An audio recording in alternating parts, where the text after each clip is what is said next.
¿Ah? La tiroides. Entonces,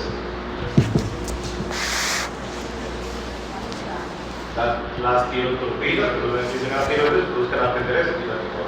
Entonces, hacia adelante teníamos la hipófisis, hacia atrás la neurohipófisis.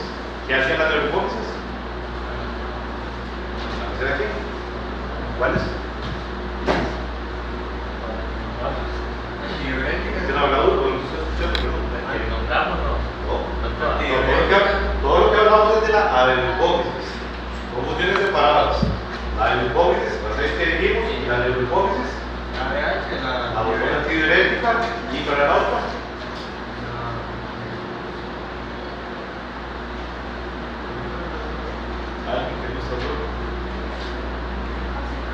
La oxitocina. Entonces recuerden que la oxitocina se producía en el hipotálamo, pero se almacenaba en la neurohipófisis. Recuerden que la neurohipófisis es un órgano de almacenamiento. Entonces la antidiurética y la oxitocina son producidas en el hipotálamo, pero almacenadas en la neurohipófisis. ¿Está claro? ¿Sí? ¿Recuerdan quiénes eran estos? ¿Cuántos eran estos? 12 pares extranjeros. ¿Recuerdan algunos nombres? Motor, óptico,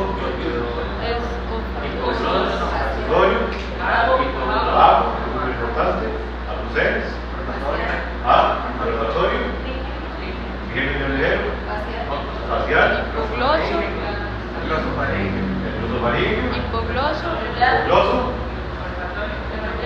escropial, y el acústico, el vestibulocopial.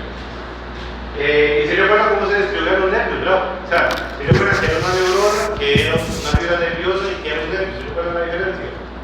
¿Qué es una neurona? ¿Cómo actúan las neuronas? Es la unidad funcional. ¿Cómo actúan? ¿Qué hacen las neuronas? La sinapsis, la comunicación. Entonces recuerden que se hablaba de potencial de acción, ¿verdad? Pues tenía que polarizar, sacarse un eléctrico para comunicar a la siguiente a través de la sinapsis, ¿verdad? ¿Y cómo era la sinapsis? ¿Cómo se llama la sinapsis?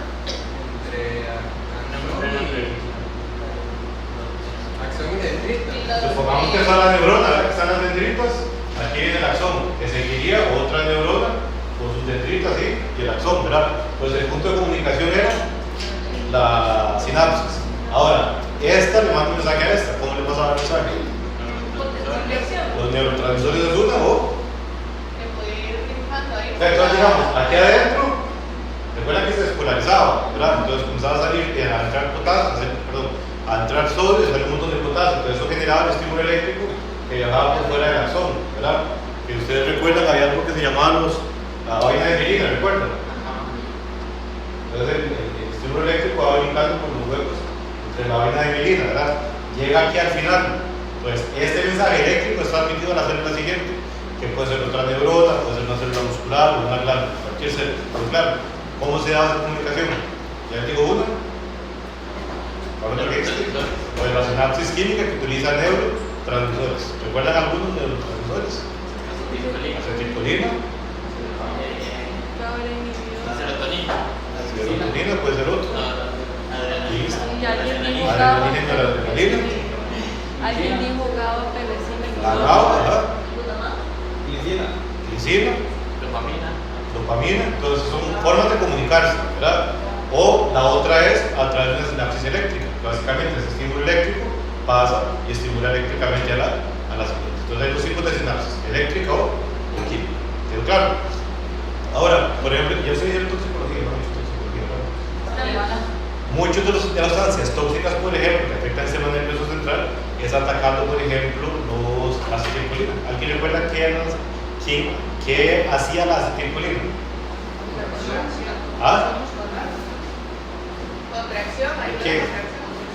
Contracción muscular, ¿verdad? Pero ustedes recuerdan también que existía el simpático y parasimpático. ¿Quién comandaba el simpático o bajo qué mecanismo se comunicaba el simpático y bajo qué mecanismo se comunicaba el parasimpático? ¿Recuerdan características simpáticas? Cuando yo hablaba de simpático y parasimpático era el sistema nervioso autónomo, ¿verdad? ¿Recuerdan características de simpáticas? Ajá. Y el parasimpático es de calma. Entonces, si estamos en movida, ¿qué le pasa al cuerpo?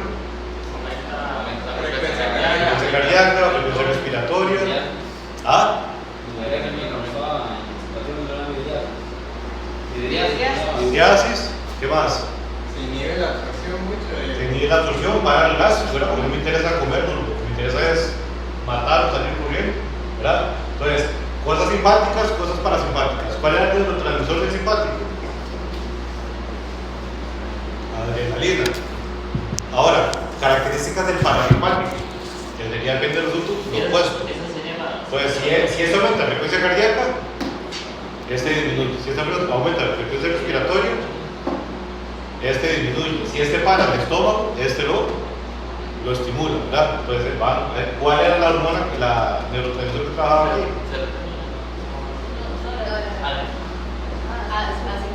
La acetilcolina, ¿verdad? Entonces ya sabemos que la acetilcolina sirve para la contracción muscular, eso sí lo recuerdan, ¿verdad? Y también sirve para comandar el parasimpático, ¿verdad? Entonces, por ejemplo, ¿han escuchado hablar de los piretroides y los organofosforados y los explorados? ¿Bajo qué mecanismo funcionan? Lo que hacen es esto de aquí, ¿verdad? Entonces, ¿por qué me genera parálisis? Porque bloquea la acetilcolina, ¿verdad? ¿Por qué va a producir salivación o por qué va a producir diarreas, por ejemplo? Porque promueve o quita este de aquí. Pero claro, hay como para irles dando ejemplos. Pues el nervio craneal salen desde la cabeza, la mayoría está en tu cabeza, y los espinales de los que salían desde la médula, ¿verdad? Y aquí el simpático sí, sistema nervioso. Me quedé con la diferencia entre neurona, fibra nerviosa y nervio.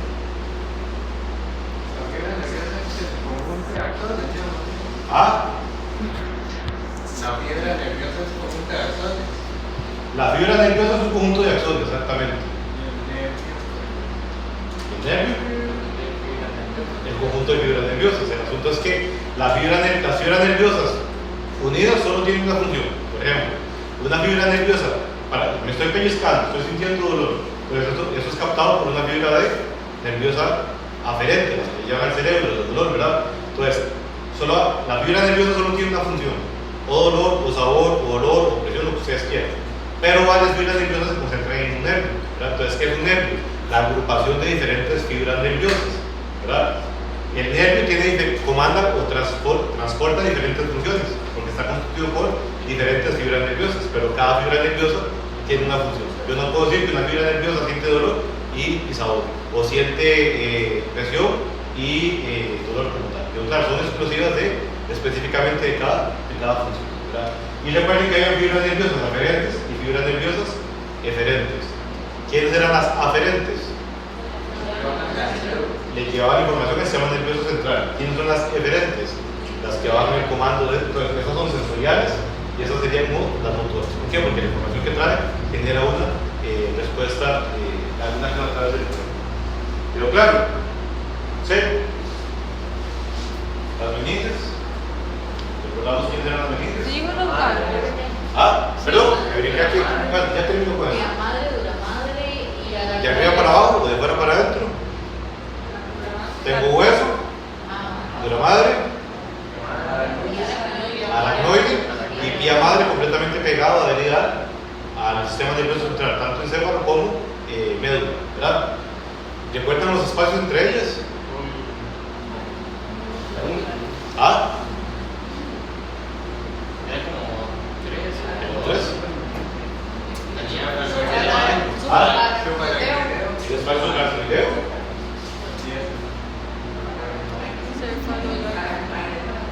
La avenida se llama aracnoidea y el espacio se llama subaracnoideo. ¿Quién pasaba por el espacio subaracnoideo? ¿Cómo se llamaban las otras? Entre hueso y pía madre, y dura madre.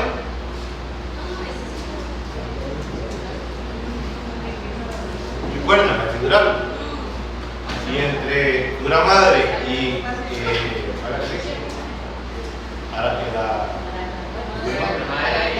pía madre, aracnoides, entre la dura madre y la aracnoides, ¿cómo se llamaba?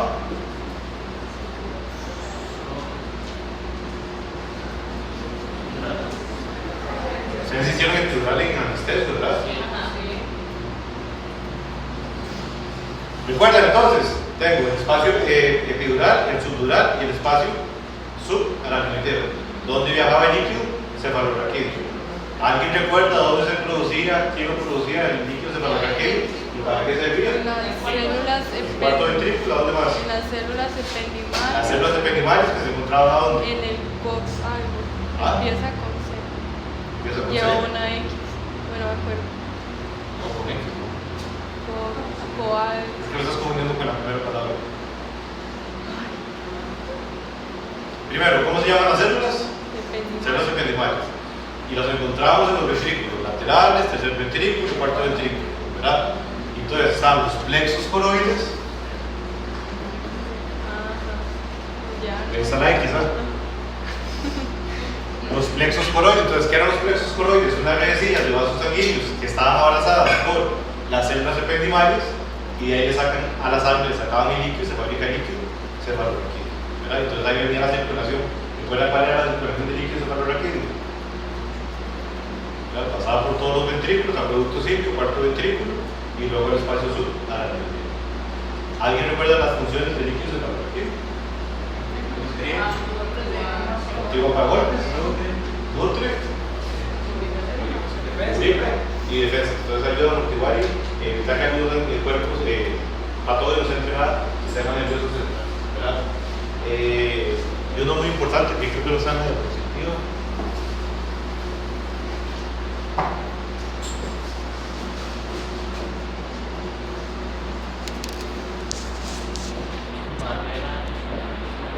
¿Recuerdan? ¿Quién era? ¿Cómo estaba constituida? ¿Quién era como normal? Primero, ¿para qué sirve?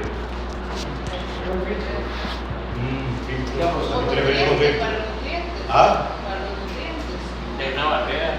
Es una barrera de protección, ¿verdad? Entonces, ¿qué es lo que hace? Impedir que entren todas las sustancias tóxicas y patógenas al sistema nervioso central, ¿verdad? Ahora, funciona como un filtro. ¿Por qué funciona como un filtro? Porque tiene que garantizar que solo entre glucosa, que solo entre oxígeno, que solo entre los nutrientes que ocupan. Es como un fiscalizador, una membrana ahí que impide, o sea, se garantiza que solo entre lo que el sistema nervioso ocupa de forma positiva: glucosa, oxígeno, nutrientes. ¿Quedó claro? Ahora, ¿cómo estaba constituida? ¿Alguien recuerda? Pero eso está como en eso. Está envolviendo con todo lo que es el sistema nervioso central en contacto con lo que ocupa es que me digan cómo está constituida para entender dónde la encontramos. ¿Cuáles eran los tres elementos que conformaban la barrera hematocefálica? Astrocitos, ajá. ¿Qué más? Los astrocitos son un tipo de célula de la piel. Los capilares. El endotelio, ¿verdad? Los capilares sanguíneos con el endotelio y en medio que debería estar. La encontramos en todo lado. La lámina basal. Entonces yo tengo el capilar sanguíneo con el endotelio, ¿verdad? Lo abraza la lámina basal y alrededor del capilar hay un montón de astrocitos, que son células que le pertenecen al sistema nervioso central. Entonces, el endotelio es un endotelio continuo, ¿verdad? No es ni discontinuo ni fenestrado como en otros órganos. Entonces, es un epitelio continuo y lo abraza la lámina basal y lo abrazan los astrocitos. ¿Cuál es el chiste? Verificar que todo lo que viene del vaso que va a entrar al sistema nervioso central sean solamente cosas que ocupan. Vuelvo a repetir: oxígeno, glucosa, algunos nutrientes, algunas hormonas. ¿Quedó claro? Entonces el chiste es que esta muchacha de aquí es la que impide que los virus o bacterias lleguen hasta el sistema nervioso central. Cuando dicen que la MR1 es que cuando dicen que el perro tiene gen de la glutamiina P1, es que, o sea, yo sacándolo, ¿Para qué sirve la proteína? es una proteína como una bomba, ¿no es? ¿Una bomba? Ajá. Bomba de una bomba. ¿Pues está hablando de la ivermectina? Sí, digamos, un fármaco. O O sea, lo que hago en relación es que, como. ¿Qué pasa a la barrera hematocefálica? Sí, pero que no, el capilar del vaso sanguíneo no es continuo, es espacio para que Es pase. como más débil esa. Algo así. Una cuarta. O la ivermectina es más potente y la otra. Sí, la pasa. Ajá, como Es cuando que hay el chiste es que, digamos, exactamente, por ejemplo, se supone que existe la barrera hematocefálica, ¿verdad? Entonces se supone que solo tiene que entrar Pero es glucosa, oxígeno, Pero es en exactamente, pero por ejemplo, digamos, para ir un poco más atrás, antes dijimos que los piretroides y los organofosforados podían causar sintomatología nerviosa. ¿Por qué? Porque logran atravesar la barrera hematocefálica, ¿verdad? Entonces, en ciertos elementos, bajo ciertas características o en cierta cantidad, logran atravesar la barrera, porque no es tan perfecto. Entonces hay algunas cosas, igual el virus de la rabia, ¿verdad? ¿Por qué logra llegar el virus de la rabia al sistema nervioso central? Porque logra evadir el sistema nervioso de la barrera hematocental. Entonces ese detalle no lo sé, pero probablemente debe ser que la proteína logra atravesar por esa proteína que lo facilita. Los antibióticos que usan que funcionan para el sistema nervioso, para la Ajá. barrera. Han descubierto las proteínas que permiten ese vínculo porque en principio no debería entrar, pero llegan a fallar. Pero claro, y ahora sí, pues recuerdan cuáles eran las células de la glía. Ya esta parte del producto de dónde se ¿verdad? ¿Quiénes eran las células de la glía? Las células dendríticas, no, las células dendríticas, ¿cuáles células dendríticas?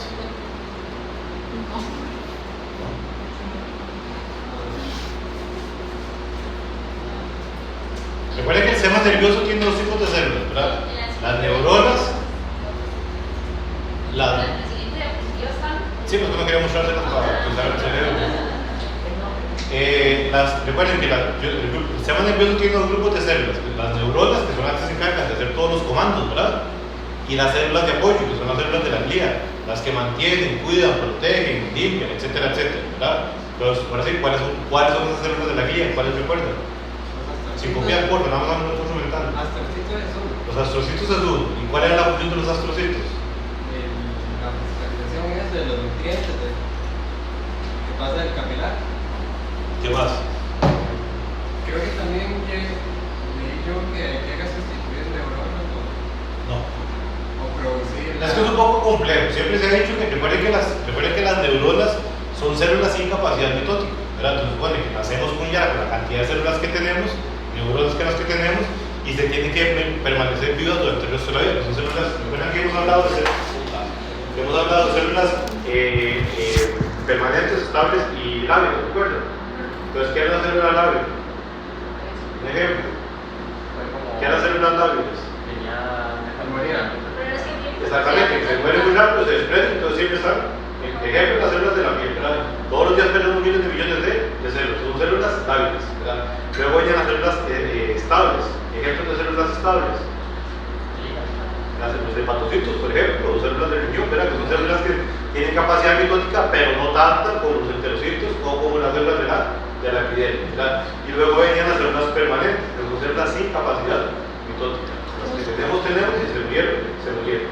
¿Quiénes eran las células permanentes? La musculatura, ¿verdad? Y las células, las células del corazón, exactamente, y las neuronas. Entonces, se supone que nacemos con ya la cantidad de neuronas establecidas, ¿verdad? Y hay que cuidarlas porque si se mueren, no las reemplazamos. Por ahí hay estudios que dicen que parece que hay encontrado algunos tipos celulares de los astrocitos que logran cambiarse a neuronas, pero está apenas como comprobado y no es que todas las neuronas muertas van a ser reemplazadas por las otras. Pero por ahí hay estudios, por ejemplo, que establecen que eso de que ninguna neurona se multiplica es mentira. Parece que por ahí unas 2 o 3 celulillas que logran ser reemplazadas. ¿Está claro? Pero entonces ahora sí, básicamente, ¿para qué son los astrocitos? Son como las misceláneas del sistema nervioso. Entonces ellas son las que se encargan de verificar que todo esté bien, son las que se encargan de proveer los nutrientes a las neuronas, ver que todo el ambiente alrededor de las neuronas se encuentre bien, que tengan oxígeno, que tengan la glucosa, que esas neuronas se sanan. Si detecta que la neurona está enferma, ella es la que saca el rótulo diciendo que esa neurona está enferma o que se encontró un virus o que se encontró una bacteria. ¿Pero claro? ¿Sí? Astrocitos. ¿Quién es la siguiente? Las células satelitales. Pero es que depende como lo quieras pintar. Es que no tengo el recuerdo de este nombre. Y ya. ¿Alguien más?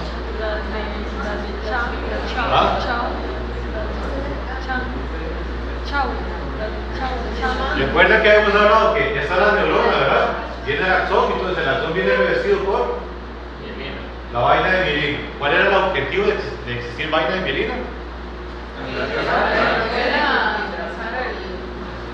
Pero lo que hace es que el mensaje se conduzca con gran velocidad. Vamos, hay neuronas sin mielina y neuronas con mielina.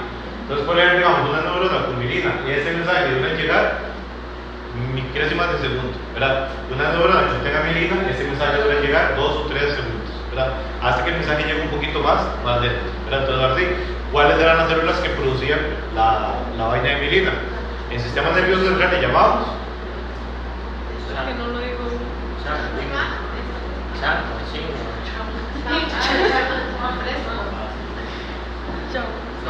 el schwann, sistema nervioso periférico, y el sistema nervioso central los oligodendrocitos. Entonces, los oligodendrocitos y estas muchachas hacen exactamente lo mismo. ¿Cuál es la diferencia? La ubicación.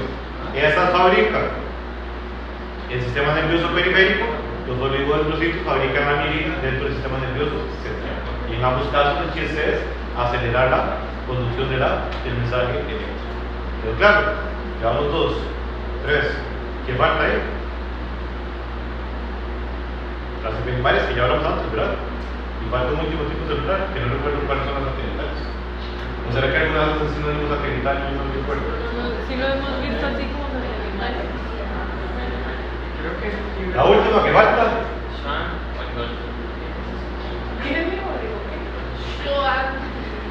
Oligodendrocitos y la primera. ¿Recuerdan las células de la microglia? No era Como quieras poner presente, puedes poner biología. Lo que me interesa es que recuerdes la función. ¿A qué sirve? Yo creo que no se puse. ¿A qué sirve? Eran las células de defensa. Células de defensa, pero específicamente cuál función, porque los astrocitos también tienen actividades de defensa, ¿verdad? Como Son macrófagos. Pero entonces recuerden que el nombre genérico es macrófago. Pero si los tengo en el hígado, le llamo células de Kupffer. Si los tengo en el sistema nervioso central, les llamo de microglia. Entonces, ellas van a fagocitar. Entra un virus, por ejemplo, digamos, entra el virus, un herpes virus al sistema nervioso, viene y destruye un montón de neuronas. Quedan todas las neuronas muertas. ¿Cómo le llamamos cuando hay neuronas muertas? Pero específicamente el nombre. El término malasia. Entonces, queda toda la malasia a nivel cerebral. ¿Quién viene a sacar toda esa cuchina muerta? Las células famosas. ¿Quedó claro? ¿Sí?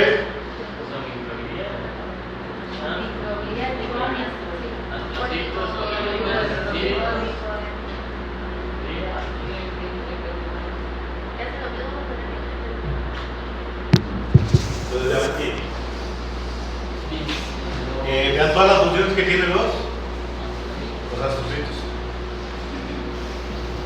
Entonces, llega un virus, llega una bacteria, llega un protozoario del sistema nervioso central, y quiénes son las que comienzan a trabajar para tratar de eliminar y sacan los rótulos de que algo está pasando. Los astrocitos. Pero claro, ¿a quién le avisan? Por ejemplo, vean, si recuerdan quién era este, ¿verdad? Pues ellos sacan el rótulo avisando que hay patógeno circular, ¿verdad? Y entonces los macrófagos que vienen a analizar o a comerse todo lo que está ahí destruido. ¿Quedó claro? ¿Qué quiere decir reparo? ¿Ah? Ahí con la palabra reparo. Reparo. ¿Cuándo sale yo de reparo? Ahí después de MHC. Esto de aquí, entonces ahora sí, lo vamos a ver más adelante, pero el chiste es que, punto número 1, ¿verdad? Pues, primero, neurona muerta, se murió. Entonces, si hay 1000 o 2000 neuronas muertas, ¿qué pasa con eso? Debería entrar un proceso de cicatrización, ¿verdad? ¿Cuál sería el proceso normal de cicatrización? Cuando me queda un hueco. Tejido fibroso. ¿Cuál es el problema del cerebro? Que no tiene fibroblastos para poder cicatrizar con ese tejido fibroso. Entonces, ¿qué es lo que hace? ¿Qué es lo que pasa? Quienes actúan, quienes vienen a actuar para eliminar el hueco, si no se murió el animal, son los astrocitos. Entonces, ¿qué es lo que van a hacer ellas? Ellas van a venir a reemplazar y a generar ese tejido, lo vamos a ver más adelante, personas que generan el tejido de cicatrización cuando se haga un daño o alteración, cuando hay muerte de sistema nervioso, de células del sistema nervioso. Entonces, que habría que reparo, pero más adelante lo comentamos otra vez. Y el tejido sí es diferente, digamos, cuando se unas ciertas O sea, se deposita una especie de tejido fibroso, pero no viene de fibroblastos, viene de astrocitos. ¿Pero claro? ¿Sí? Y recuerden que la bronca aquí es que cuando hay lesión del sistema nervioso y esas células mueren y no van a ser reemplazadas, el cuerpo pierde esa función. Entonces, por ejemplo, digamos, afectó córtex visual, entonces se pierde la visión, afectó córtex auditivo, entonces se pierde la audición como tal. ¿Quedó claro? O la función, etcétera, etcétera. ¿Quedó claro? ¿Alguna pregunta o comentario ahí? ¿Alguna duda? Esos asteriscos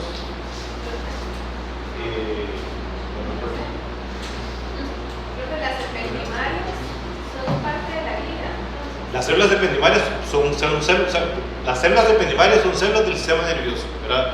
Pero hay dos grupos de células del sistema nervioso, neuronas y glía, y todas las ependimales dentro del neurona también, ¿verdad? Y para las que dijimos que producen el líquido, ese valor aquí. ¿Quedó claro? ¿Alguna pregunta ahí o ahí? No. ¿Ah? Ok, la leptomeninges es un término que se los pongo aquí porque antes dijimos que hay 3 meninges, ¿verdad? Pero hay libros que hablan de leptomeninges y hacen referencia a la aracnoide y a la vía madre. Excluye dura madre. Entonces, por ahí leen alguna de leptomeninges para que recuerden que es de quita la dura madre como tal. ¿Quedó claro?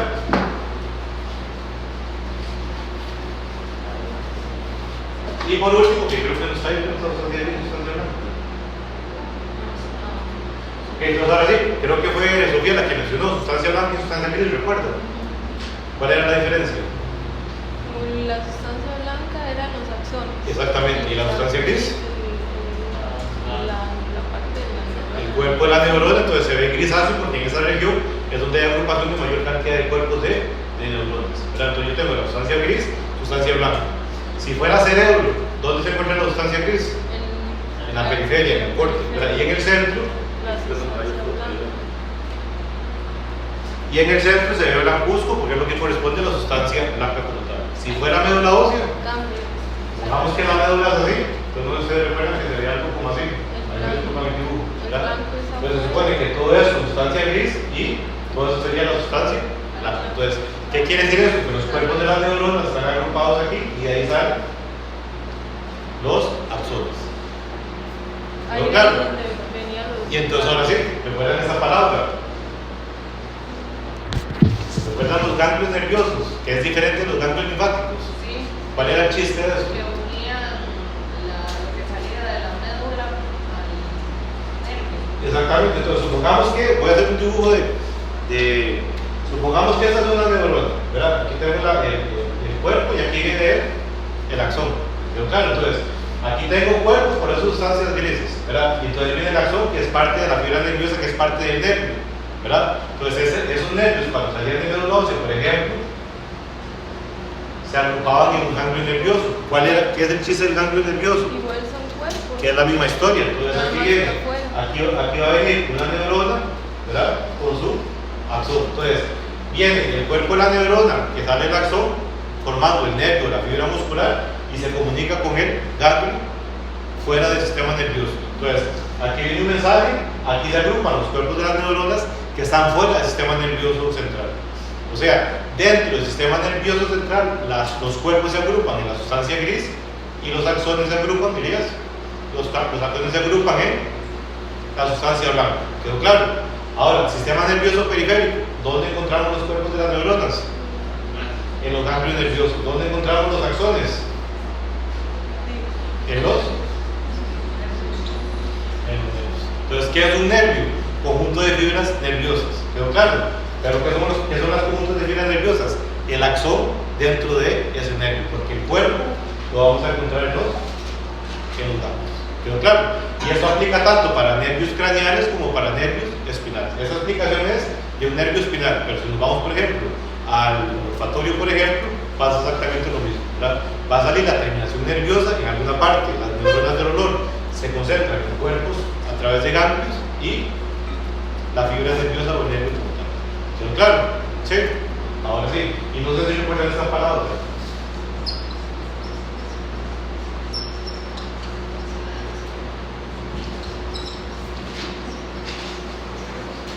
Núcleos o cuerpos y los tractos nerviosos, ¿recuerdan? Entonces, ¿qué dijimos que era un nervio? Conjunto de fibras. Entonces, el tracto es exactamente lo mismo, solo que este término era para el sistema nervioso central y este término para el sistema nervioso periférico. ¿Recuerdan? Ahora sí, esto de aquí, ¿no lo recuerdan? ¿Quién era estos? Agrupaciones de cuerpos de neuronas fuera, o sea, que le pertenecen al sistema nervioso periférico.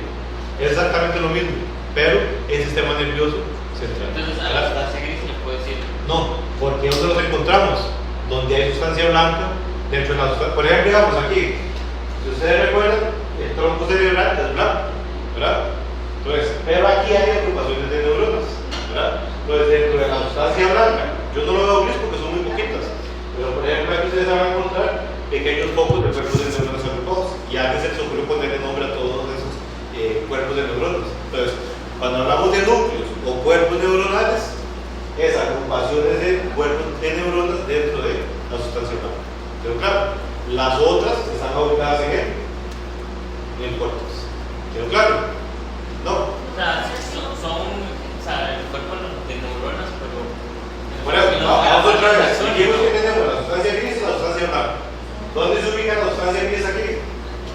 En el corte. Entonces, si yo hago un corte aquí, voy a encontrar que todo eso de aquí es grisáceo y hacia el centro se ve blanco. ¿Quedó claro? ¿Sí quedó claro? Ahora, dentro de esa sustancia blanca se encuentran pequeños grupos de neuronas, ¿verdad? Entonces, a esos pequeños grupos de neuronas, los cuerpos se reúnen, hacen grupitos, y a esos grupitos se les llaman núcleos de cuerpos neuronales. Pero mismo. Exactamente lo mismo que cambia la distribución. ¿Saben? Lo que quiero decir es que recuerden que no todas las neuronas o todos los cuerpos de las neuronas solo se encuentran en el córtex. ¿Verdad? A lo largo del camino hay diferentes grupos de neuronas, entonces se agrupan en cuerpos o núcleos. ¿Quedó claro? ¿Sí? ¿Alguna pregunta de eso? ¿Alguna pregunta de eso? No. Entonces, ahora sí, comenzamos a hablar de algunos términos relacionados. Y para empezar a hablar aquí, a pesar de eso, aquí es importante que recordemos. Ustedes recuerdan, lo hemos dicho en algún momento, el sistema nervioso se encarga de comandar todo lo que hace el cuerpo, ¿verdad? No hay una estructura, no hay nada en el organismo que no funcione si no es por un mensaje desde el sistema nervioso como tal. ¿Quedó claro?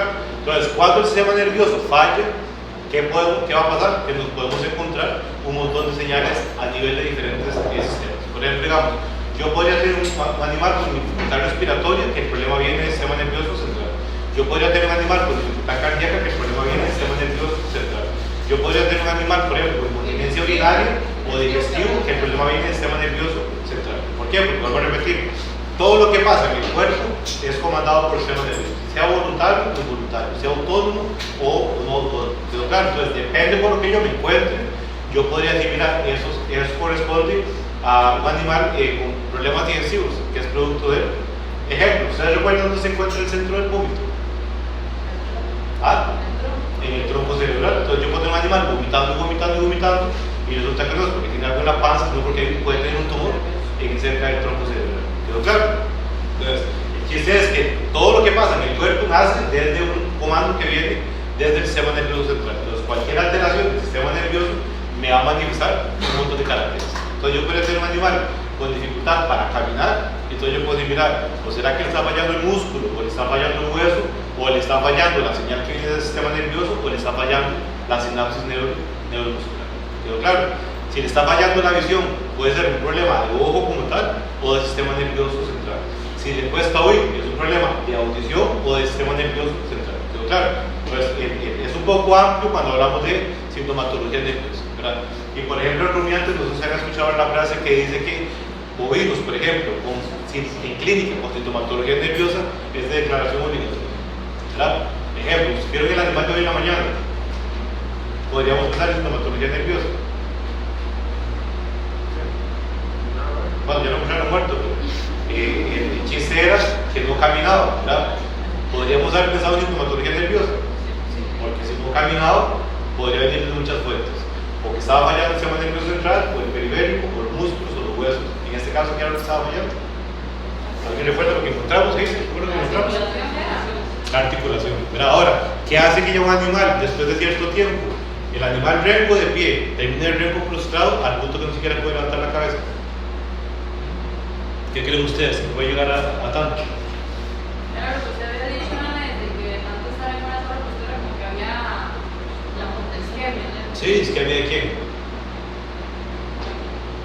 ¿Quién puede entrar en isquemia? En este caso, los músculos, y en este caso los nervios. Entonces, un animal que ya tenga varias horas o días en decúbito como tal, vamos, un animal en decúbito, ¿recuerdan el nervio ciático?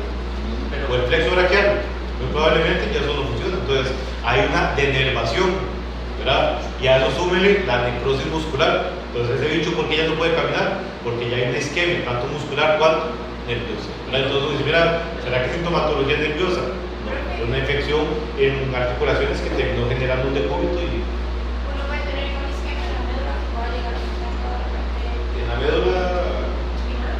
por una compresión puede Ajá, generar. pero digamos, y eso obviamente puede llegar a afectar otra vez. Sí, por ejemplo, digamos, en casos muy comunes, digamos, hernia de disco en perros, porque viene la parálisis. Con la compresión. Con la compresión, ¿verdad? De todo, siempre que hemos hablado de la leucosis bovina, ¿verdad? Entonces yo puedo tener una vaca con parálisis del tren posterior, ¿verdad? Como la verticulitis, causada la... No, la digestión vagal. Ajá, entonces yo puedo tener una indigestión vagal o una atonía ruminal por una indigestión vagal porque tenía leucosis ahí, ¿verdad? Pero entonces, digamos, se han encontrado vacas con parálisis del tren posterior y abren médula y resulta que tiene una pelotona dentro del canal intervertebral comprimiendo la médula y a partir de ahí la parálisis como tal. ¿Quedó claro? Entonces, ¿a qué me refiero con esa introducción? Que puede ser muy ambiguo cuando estamos hablando del sistema nervioso lesiones como tal. Cualquier cosa podría confundirse con lesión. Entonces viene la frase otra vez, en bovinos, sintomatología nerviosa es de declaración obligatoria. ¿Por qué? Porque todo lo que se representa sintomatología nerviosa en bovinos, cuando rumiantes deberíamos de declararlo. Primero por el riesgo de rabia, ¿qué otras enfermedades? La vaca loca. Hay una que es... ¿Cuál otra que creen ustedes?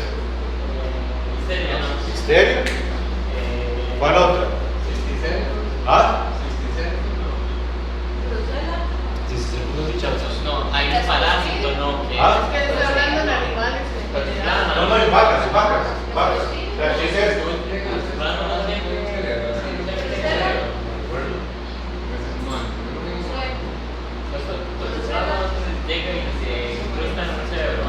puede ser, pero entonces ven aquí, digamos, el asunto es este, que hay enfermedades del sistema nervioso que no son de declaración obligatoria, pero como estoy al frente de una sintomatología nerviosa debería reportarlo, ¿verdad? Porque, no sé, no tengo la duda de qué es lo que estoy viendo. El ejemplo básico, de una vaca recién parida con fiebre de leche. ¿Recuerdan qué era la fiebre de leche? La hipocalcemia. ¿Qué era la hipocalcemia?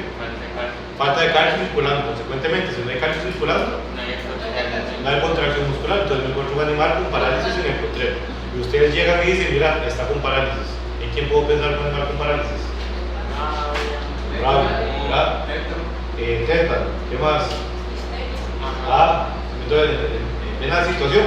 Entonces, si imagínense la locura que sería para el SENASA si yo mando a reportar todas las hipocalcemias, ¿verdad? Entonces, es un poco complejo. Siempre nos dicen sintomatología nerviosa, reporte. El asunto es que es tan amplio la sintomatología nerviosa que siempre nos quedamos en la duda: ¿tengo que reportar o no tengo que reportar? ¿O qué hago yo para investigar, para estar seguros de que no es de las enfermedades de sintomatología nerviosa que debo declarar obligatoria? Inclusive había un también que hablábamos unas semanas anteriores de por plomo o así. Y también puede tener Entonces, una intoxicación por amitraz, por ejemplo, de clorpirifos,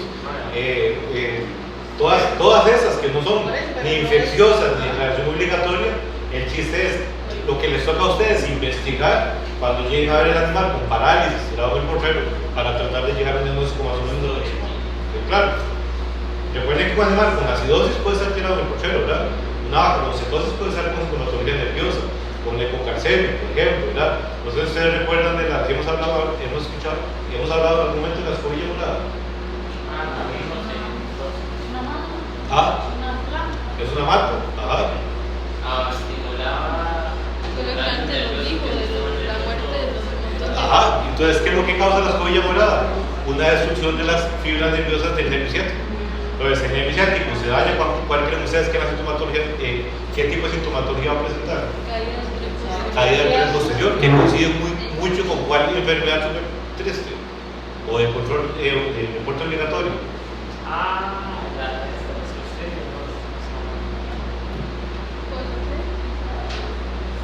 ¿Cuál es la principal nerviosa que tenemos que reportar? Rabia. Entonces, ustedes ven una vaca con rabia en la fase inicial, coincide con la lesión de escobilla morada, ¿verdad? que ellas están un poco alertas, sueltan de la alta del miembro anterior, pero el tren posterior completamente muertos. Y las dos se manifiestan al inicio exactamente igual. Entonces, ¿qué hace uno? ¿Verdad? Entonces el chiste es, llamo a reportar porque sospecho de Rowley o me radico porque sé que se escucha muy. Entonces, eso es lo que quiero decir, que es un poco complicado, complejo, el respetar la regla que nos dice todo lo que es sintomatología nerviosa para hacer nada de que reportar.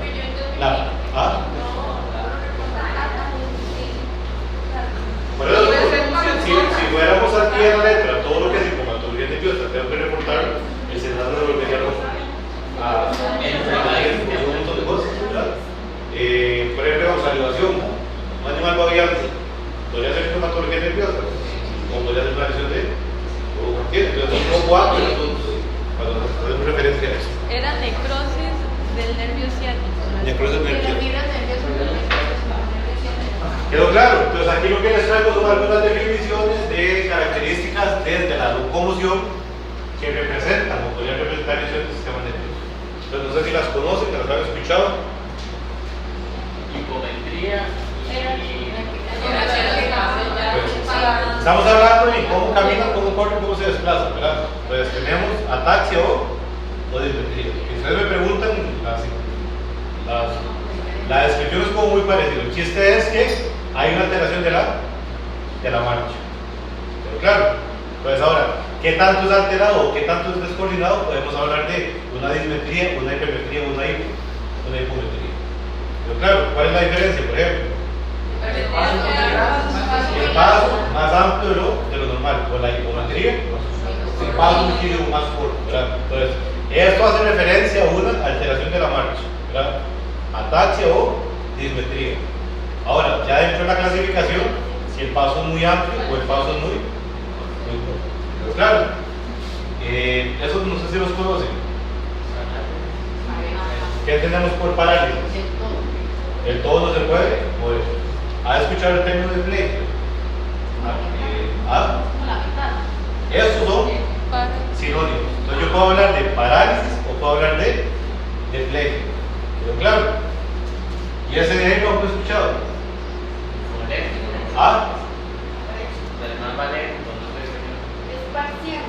Es parcial. Entonces digamos, una pérdida parcial de los movimientos. Puedo caminar, pero me cuesta caminar con mucha dificultad. Y aquí no puedo caminar. Entonces, esos términos hacen referencia a la pérdida completa de la movilidad, la pérdida parcial. O aquí estoy moviendo mi brazo muy bien, pero resulta que me cuesta moverlo. Vale, el todo no puedo subir. ¿Quedó claro? Entonces ahora sí, vienen esos términos aquí. ¿Qué fue lo que dijiste vos? Pues esta palabrita aquí quiere decir que la mitad derecha o la mitad izquierda. ¿Quedó claro? Entonces esta sería una paraplegia. La mitad para abajo o la mitad para arriba. ¿Quedó claro? ¿Qué sería hemiplegia? La mitad derecha o la mitad izquierda no puedo mover. ¿Quedó claro? ¿Qué sería tetraplegia? Los 4 miembros no puedo moverlos. Tetraparesia, ¿qué sería tetraparesia? Logro mover pero con dificultad los cuatro miembros. ¿Quedó claro? ¿Qué les parece? La mitad, más o menos. La mitad de Medio logro, más o menos. ¿Quedó claro?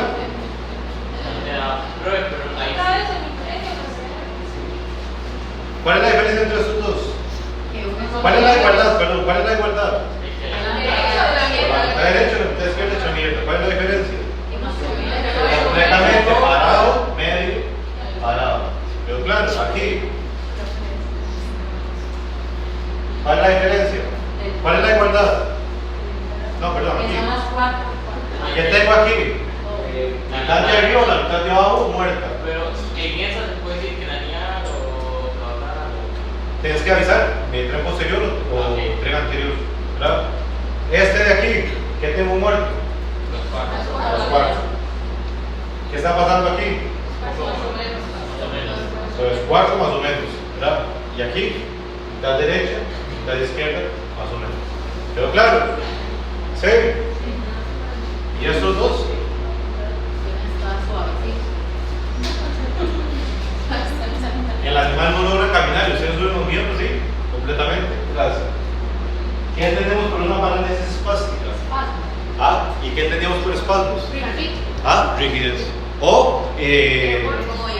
con movimiento, pero hay una presencia de contracción, ¿quedó claro? Involuntaria. Por eso, pero ese los tremores ahí, ¿no? Ahí pueden aplicar tremores, pero que siempre que yo puedo tener tremores y con flexibilidad. Aquí son tremores, pero ¿quedó claro? Que básicamente esa es la característica del tétano y esa es la característica del pero claro, que también podría parecerse, por ejemplo, con la rabia que genera bovinos, parálisis, es un tipo de clasifican esto pero claro, la escobilla morada, ¿qué me va a generar? Tren posterior, ¿cuál de esas creen ustedes que me va a generar el tren posterior?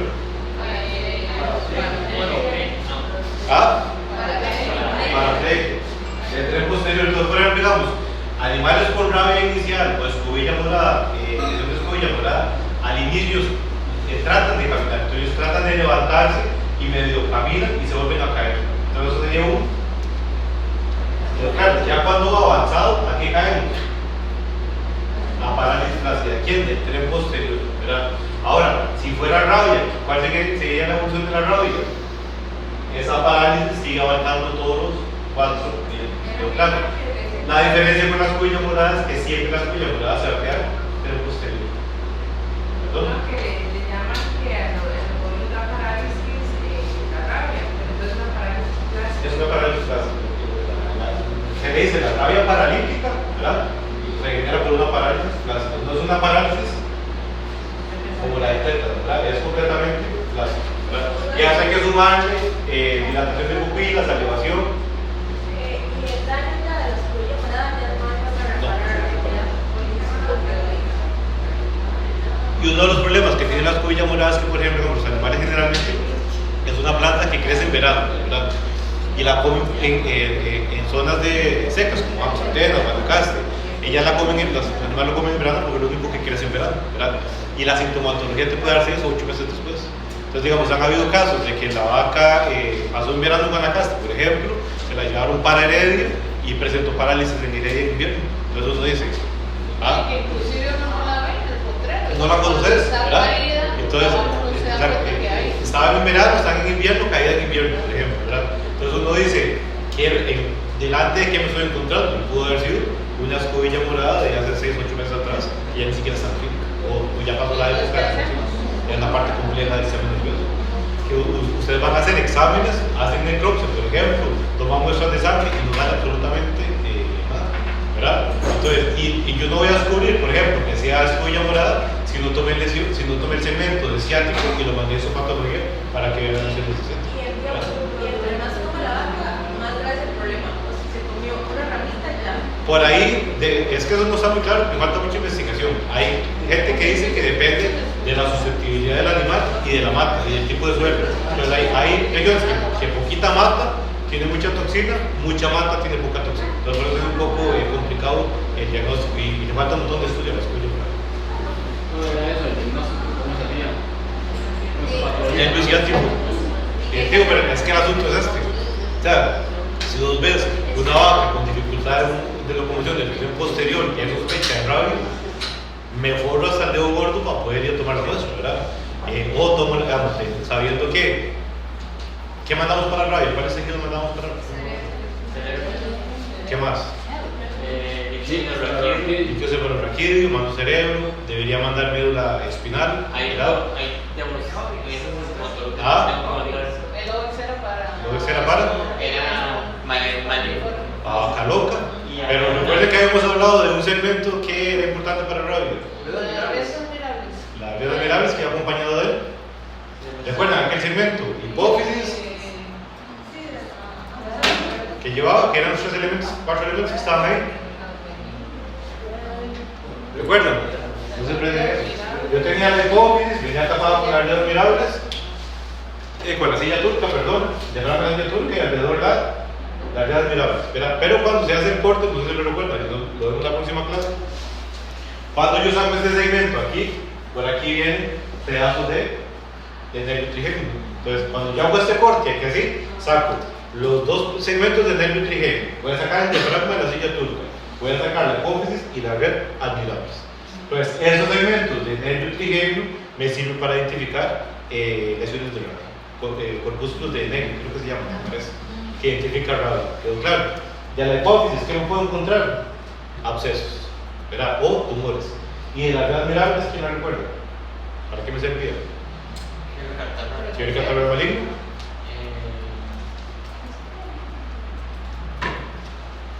Iristegia.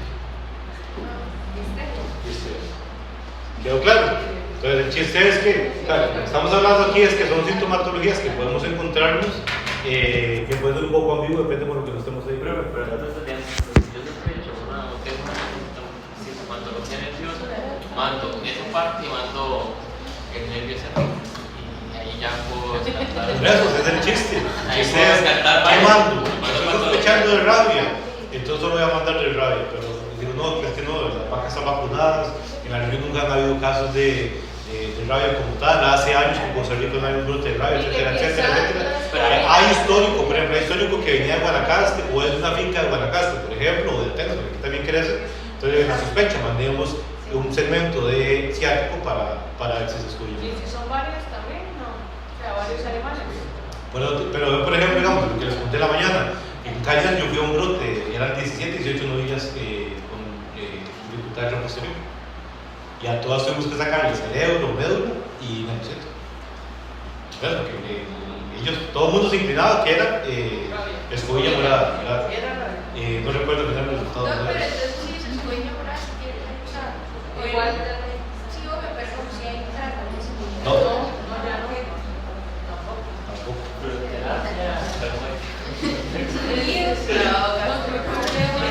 Según tóxico es lo que yo aprendí. Para rabia yo debería mandar líquidos cefalorraquídeos.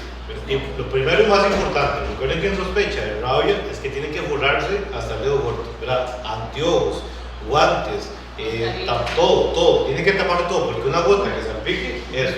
Y de preferencia que todos estén vacunados con la rabia, ¿verdad? Y en sospecha de rabia, sí. Pero en aquel momento cuando le hicimos, era intoxicación por organismos esperados. Entonces todo el cuadro parecía de rabia, eran 2 vacas, ¿verdad? Con cuadro de sospecha de rabia, pero investigando, resulta que eran que estaban intoxicadas por, estaban metidas en un arrozal, intoxicadas por organismos esperados. Pero la sintomatología es lo mismo, ¿no? ¿Por qué órgano fosforado? Salivación, parálisis, problemas de tren posterior, de locomoción, ¿verdad? Entonces parecía rabia, pero no, era intoxicación por... si saben que son órganos fosforados, ¿verdad? Deme 5 nombres del producto en el mercado de los dos lados.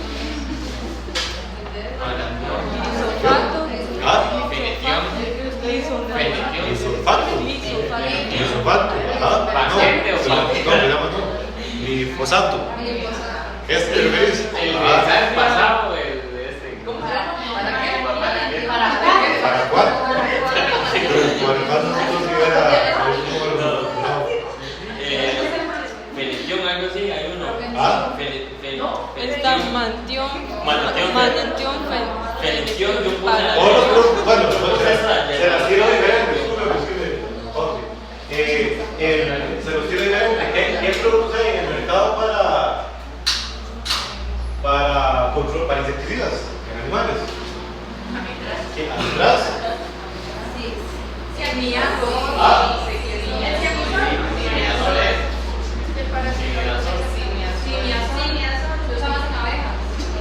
Por eso, pero ese es No, pero estas son los famalos. entonces, se recuerdan el teletón, han bañado con covitradas, con avitradas, con garrabaño, con parasitol, que son propilifos, los otros, los de baño, que son un montón de productos, el vaiticol, el besuntol, ya no sé. Asuntol, besuntol, no recuerdo.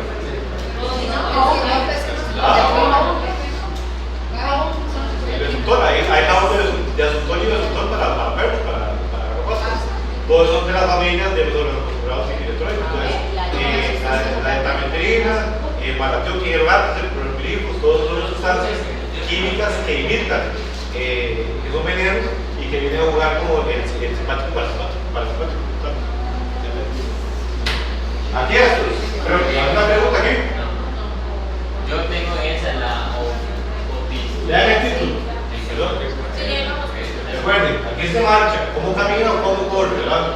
Eso de aquí es de la posición. Todo el mundo sabe cómo es una vaca de pie, cómo es una vaca acostada, cómo es un caballo de pie, cómo es un caballo acostado. Está todo como claro, ¿verdad? Cómo se acuestan los perros, cómo duermen los perros, cómo duermen los gatos, ¿verdad? Aquí es alteración de eso. Entonces, por ejemplo, ¿qué es el opistoto? Así como se dice. Ah, sí, que. Entonces, la cabeza hacia atrás, ¿verdad? Es lo que normalmente el cuello, así, es un desplazamiento con la cabeza hacia atrás, ¿verdad? Generalmente el opistoto no se da, de hecho, la sintomatología es cuando hay edema cerebral.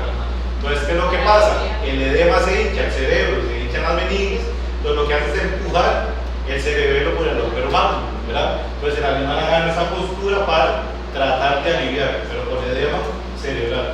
Pero también puede dar por, no sé si ustedes recuerdan, por ejemplo, hicieron Newcastle, ¿verdad? ¿Hablaron de esa palabra? No, no recuerdo. Propiamente la enfermedad, enfermedades virales, por ejemplo, bacterianas, que afectan el sistema nervioso, puede llevar a esa postura junta. Rigidez de cuello, ¿verdad? Cabeza de lado. El perro sentado, obviamente no es para perros, ¿verdad? Entonces, vacas o caballos con una posición de perro sentado no es normal ver una vaca con un caballo sentado como un perro. Con las patas cerradas. ¿Verdad? Cuando los animales, eso no pasa así. El buito lateral, el buito esternal, sabemos qué es eso, ¿verdad? Andar en círculos y movimientos de pedaleo. Hay uno que toman los bovinos cuando están como con dolor, que se pegan contra la pared, que tiene un nombre raro. Creo que la siguiente diapositiva viene. Ajá, ¿Cómo? ese. Ajá. En español, comprensión de la cabeza.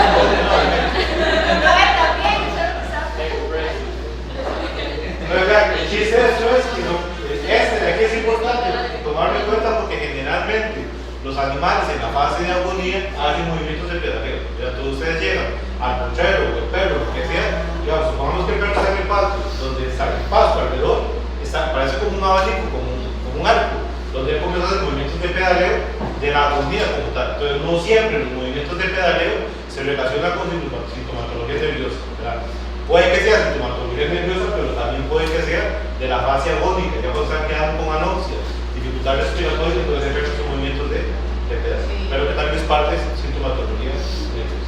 Pues ¿hay alguna duda ahí? ¿Qué son dos?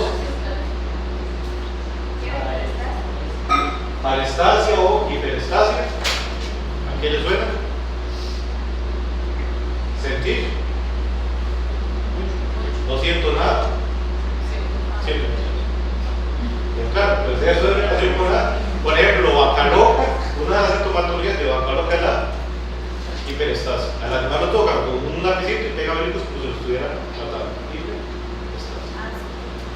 Que en los perros con rabia, hiperestasia. Y el pared. ¿Ah? No siente nada. Siente nada. Eso aquí, te agarro, te puso y el animal no hay reflejo pateral, por ejemplo, no hay reflejo de reflejo algo. Estoy haciendo algo para sentir dolor. Pues ustedes recuerdan que en la clínica podemos hacer prácticas para ver si manifiesta dolor y el animal no manifiesta que está sintiendo. Pero claro, el riesgo, el clavo de la aguja, lo que sea, una manifestación de sensación. Y en este aquí es completamente exagerado. Pero claro, ¿sí recuerdan que era esto, verdad? ¿Sí me recuerdan que era la proposición? Como cuando que tienen que dar el WhatsApp, pero no lo da. Ese es el fallo, pero definitivamente, ¿qué es eso? Movimiento perfecto. Por ejemplo, digamos, en este momento, yo estoy aquí de pie con mis piernas rectas, ¿verdad? Mi cerebro se está dando cuenta de eso a través de la proposición, ¿verdad? Cuando ustedes van a dar el paso, ya hay una condición normal de caminar, ¿verdad? Entonces, ¿qué pasa? Si yo tengo que dar el paso así, en vez de dar el paso así, hago el paso así, ¿verdad? Se está perdiendo esa coordinación que puede venir del fallo de la propiocepción. ¿Qué es la propiocepción? Son receptores del sistema nervioso que le indican al cerebro la ubicación y posición de los elementos del cuerpo. ¿Quedó claro? Yo sé que mi cabeza está aquí, yo sé que mis piernas están aquí, que mis hombros están aquí. Sin necesidad de estar viendo mis pies, yo sé dónde están mis pies. ¿Cómo mi cerebro se da cuenta? Por nada propio. Que no ustedes recuerdan.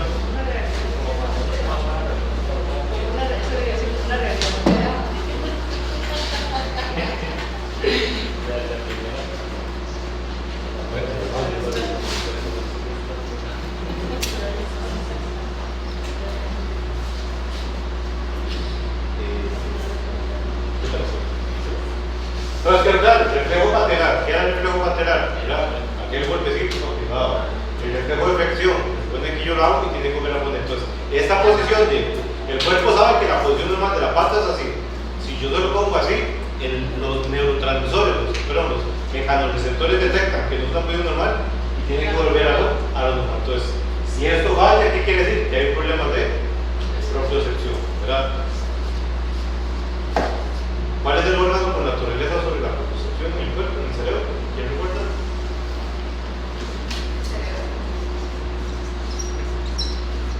Entonces, por ejemplo, digamos, respecto a movimiento, ¿verdad? A propiocepción, a posicionamiento, marcha,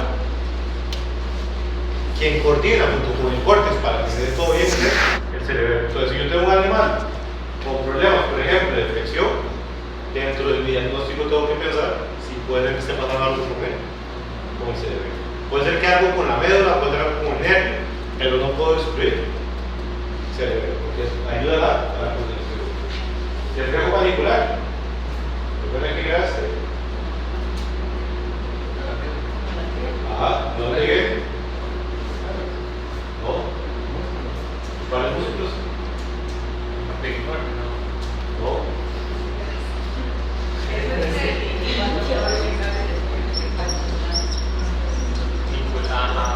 ¿Recuerdan que era la panícula carnosa? O el músculo.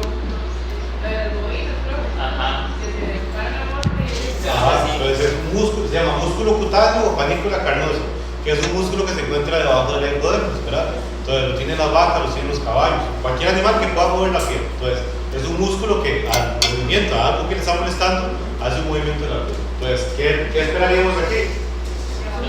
Un reflejo de la piel cuando el animal está, cuando yo lo toco, lo puedo mover. ¿Y el reflejo naranja? ¿Sí? ¿Alguna pregunta, comentario de esto? ¿Dudas?